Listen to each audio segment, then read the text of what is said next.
আজকে বন্ধুরা সকালে ব্রেকফাস্ট করে নিলাম। দেখতে পাচ্ছেন বন্ধুরা ডিম টোস্ট বানিয়ে নেবো দোকানে। বন্ধুরা একটা বনরুটি ভালো করে সেকে নিলাম কেটে, তারপরে বন্ধুরা এটার মধ্যে ডিম টোস্ট বানাবো। বন্ধুরা সেকা কমপ্লিট হয়ে গেছে, এবার ডিম দুটো ফাটিয়ে নেবো।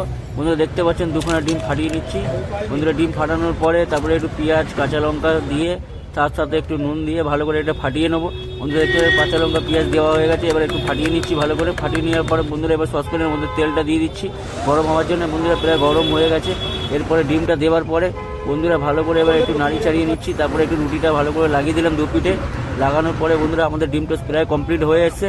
বন্ধুরা এই দেখুন ফাইনালি আমাদের ডিম টোস্টটা কমপ্লিট। এবার এর টেস্ট করা যাক কেমন টেস্ট হচ্ছে। বন্ধুরা আপনাদেরকে বলছি খেয়ে। বন্ধুরা একটু ভালো করে কাটিং করে নিলাম। এটা নিজের দোকানেই বানিয়ে নিচ্ছি। এর থেকে সকালে ব্রেকফাস্ট এর থেকে আর ভালো কিছু হয় না বন্ধুরা। ডিম টোস্ট খুবই টেস্টি হয় আর খুবই খেতে ভালো লাগে। বন্ধুরা একটু ওপরে একটু সল্ট দিয়ে দিচ্ছি, বিট নুন আর একটু গোলমরিচের গুঁড়ো ছিল। বন্ধুরা একদম ফাইনালি আমাদের ডিম টোস্টটা খুব ভালো লাগছে খেতে, খুবই টেস্টি হয়েছে। আর বন্ধুরা যদি ভিডিওটা ভালো লেগে থাকে একটা লাইক কমেন্ট শেয়ার সাবস্ক্রাইব করে দেবেন এরকম নতুন নতুন সকালে ভিডিও পাওয়ার জন্যে।